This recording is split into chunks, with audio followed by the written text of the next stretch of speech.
She's ready. All right. Give me the light. All right. Looks like we're good to go. So. Okay. Hi, my name is Gwen Wyckoff. I lived with Frank Ozak for 17 years. What I'm going to tell you is what he told me. I'm not a member of his family, and Jennifer Ozak will be talking after me. Whether or not she's on video, I have no idea. It's up to her. No swaying. Oh, I'm swaying. So please, if you're watching this and I start to sway, just shut your eyes.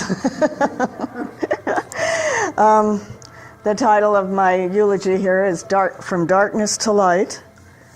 Frank Ozak was absolutely fearless. He was born into hell. And his mother struggled to support the family by selling Avon and other things, and I think Jennifer probably has much more details on this. But his father was quite well known by the FBI. He was the third most wanted thief on the FBI wanted list. He not only was an incredible thief, he was a mean drunk. And the children would run from him when he came home. Frank was the object of some of the brutality. I tell you this about Frank because it's so important to understand why he got into the common law trust business, which is about turning the family into a business, and it's about putting the focus on the children and the future. So when you understand where he came from, you can understand his joy and his desire and his needs. Also in Frank's family, he came from mafia background, and he was invited to join the mafia when he was quite young. I think it was before he was 12, but maybe it was when he was a teenager. Anyhow, he had the good sense all on his own to say no. At the age of 12, he decided his family was crazy, and he found out that you could he found out he could get some sense and reason by reading astrology. And it's probably one of the things that kept him sane. In his his father, being a thief, used to use him when he was a child to crawl into windows and open doors on the inside of the house. So he was, by nature, a thief. And at one time, this is much later in his life when he wasn't a thief, my father told me to go to the home because he wanted to get rid of everything. He was preparing himself to die. And he said, take anything you want. And so Frank came with me, and he taught me how to pilfer. That means how to go through everything and take things. Believe me, Frank was a professional thief. He knew how to go through everything and take everything. In this particular case, of course, it was with my father's blessing. But I was amazed. I would have taken like 5 things. He had the car piled high with everything. Don't you want this? Don't you want that? Don't you need this? I was really shocked. But that was kind of an interesting experience, seeing him in thief action. Well, what happened is when he was a teenager, he got caught, I suppose as a thief, and he was sent to juvenile detention, and he was there for over a year. And in juvenile detention, they taught him how to be a electrician. So he had a great deal of mentoring and training while he was there. And that helped him considerably. But he decided in that time frame when he was in juvenile detention that he was absolutely never, ever going to be a thief again. He hated thieves and he hated liars. When he got out of juvenile detention, he took a bus to his mother's house, and he slept 18 hours. And sometime after that, he organized his friends, or he got a car or something, and he figured out how to leave Cleveland. He figured out that Cleveland was going to be his death. He was either going to be murdered when he was young, or he was going to spend the rest of his life in prison. So he left, and he left with some of his friends.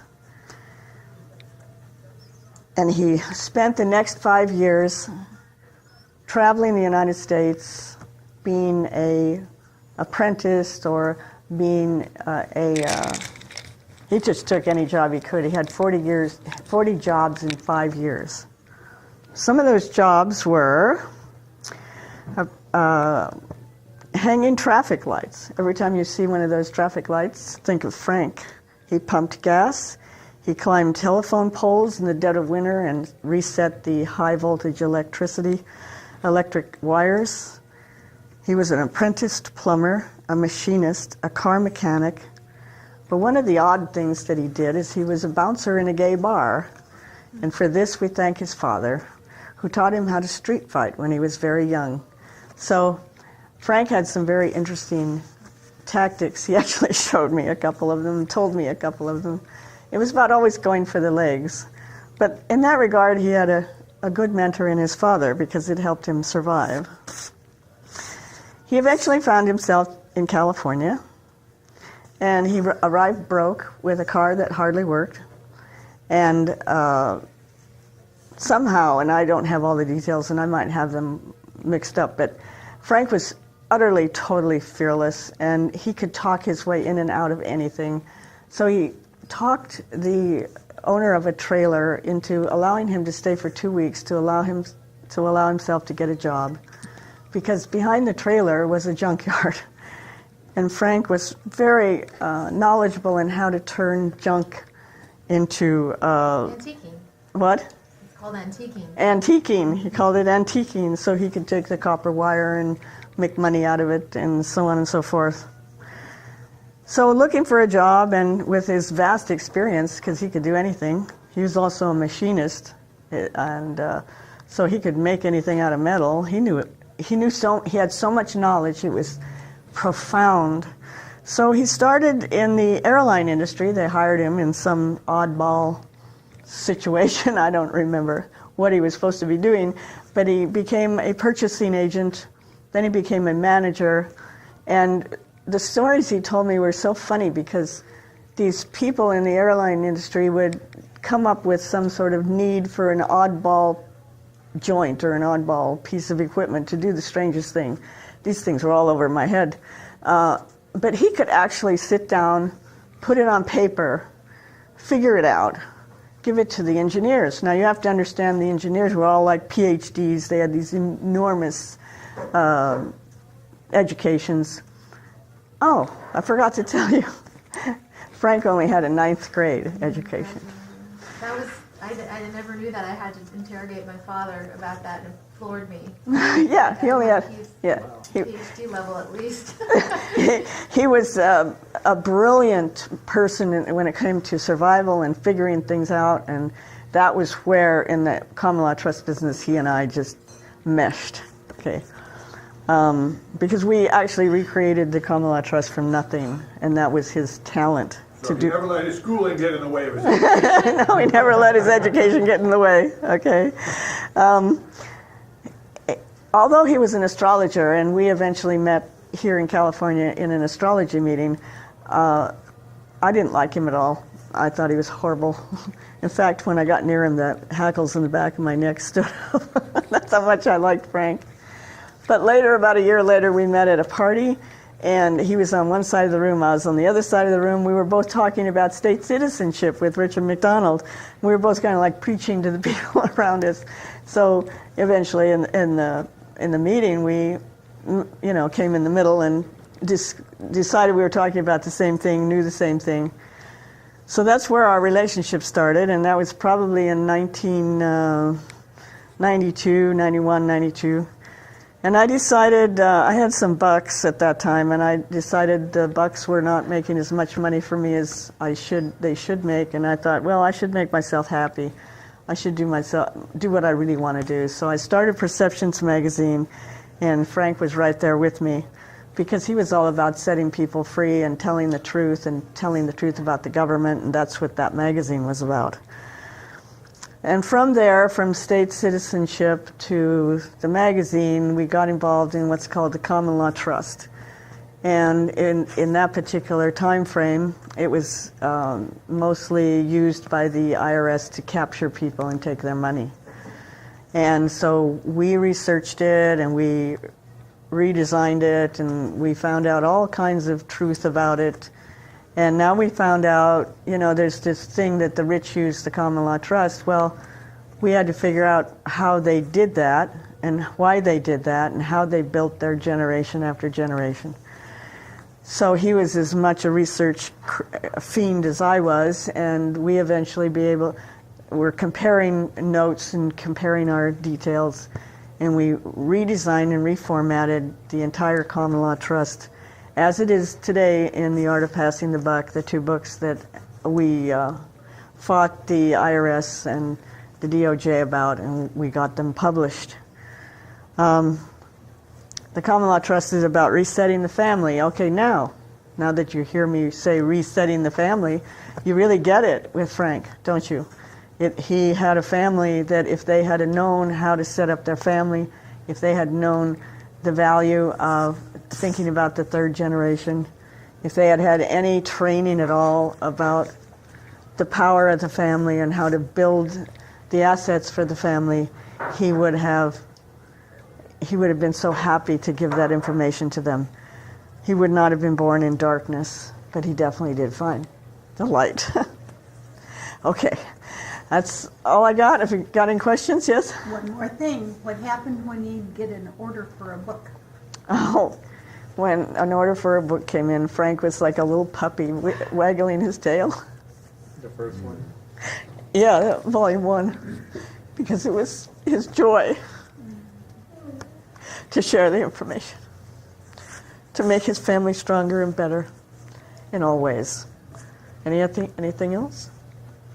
Tell me about the scope of his family outside of his real family. Okay, Jennifer wants to know the scope of his family outside of his real family. Well, Heidi is one of them. Howard is another one. Kathy Ann is very big. These are people who have supported him and helped him in ways that you can't imagine. Kathy Ann, I'll tell you, we have stuff in trust and nothing belongs to anything and, doesn't belong to you.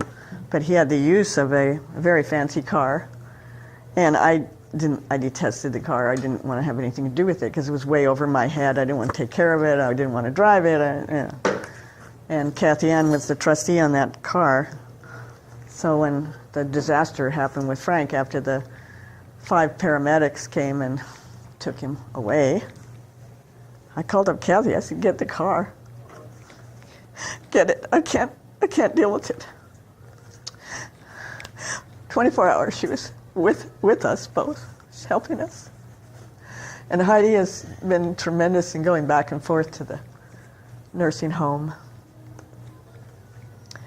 And Howard is my babysitter through this time.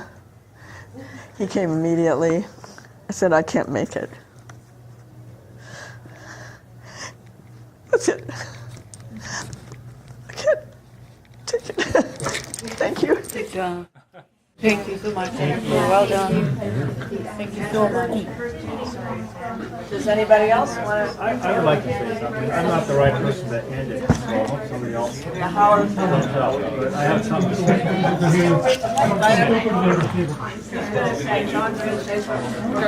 Good for you, Johnny. All right.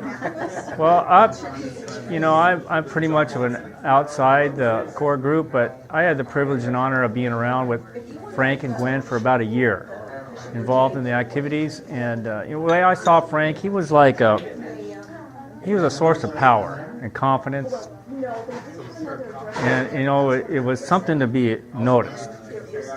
And so, I feel like I neglected them by not keeping in touch over the last 6-8 years or whatever it's been. But that's how I saw Frank. He was a very powerful being, and so he came and he left, and we'll probably never know the full effect he had on this planet here with the beings that are trying to do better.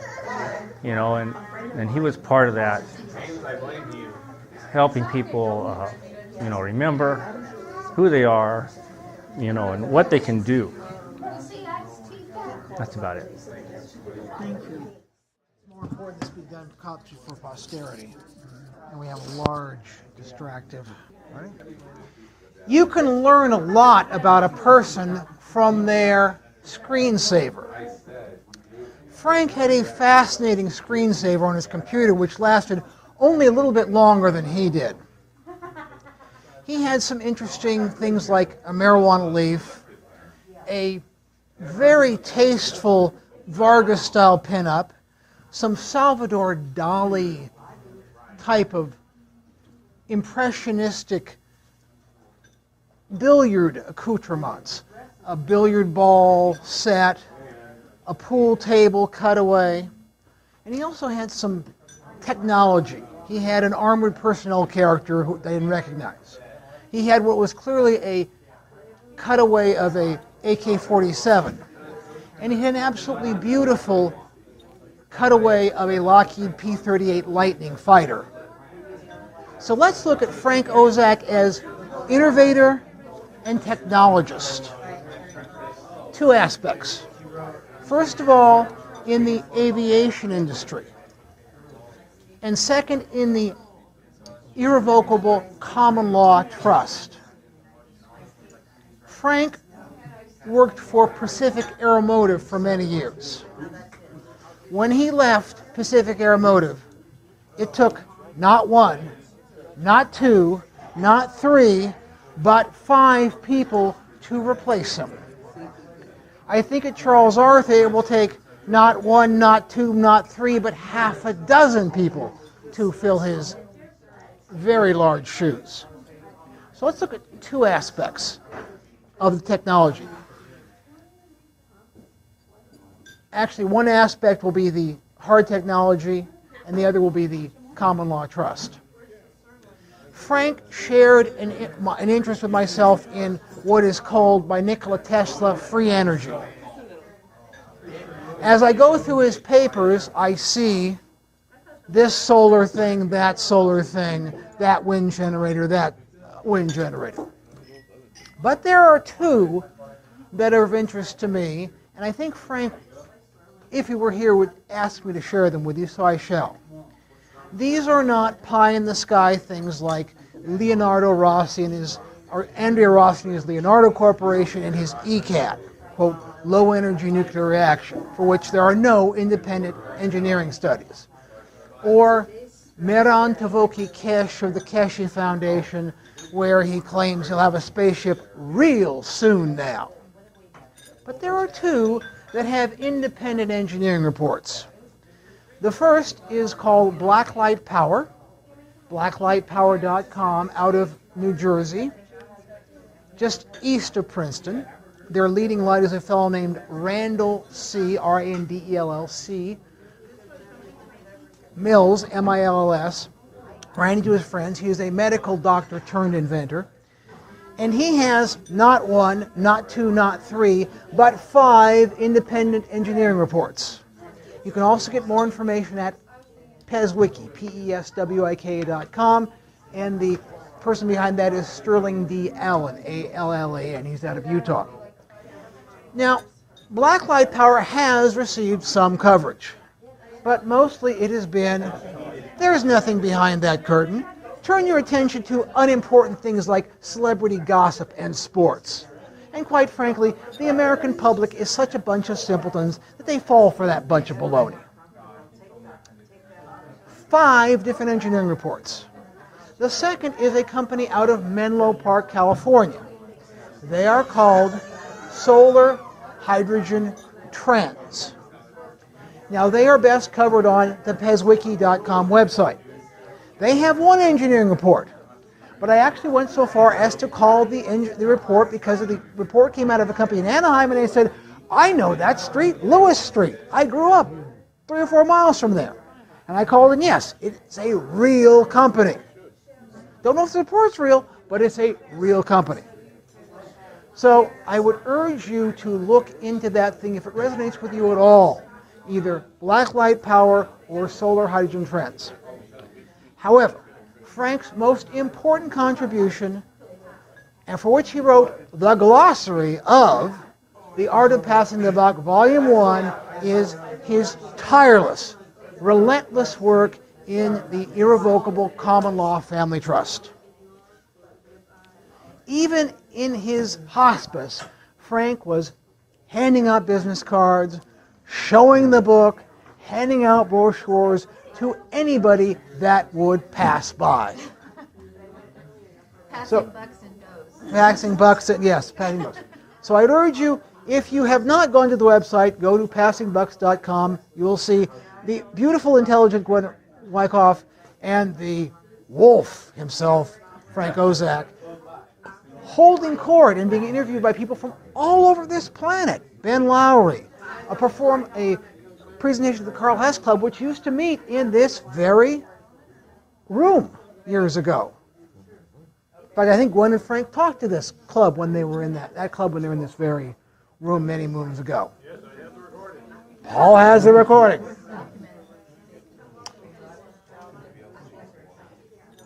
And so you can hear him wax poetic about the irrevocable common law trust. A, go to the website. B, if you have not acquired The Art of Passing the Buck, Volume 1 especially, or perhaps The Art of Passing the Buck, Volume 2, get a copy. If you have a copy, read it.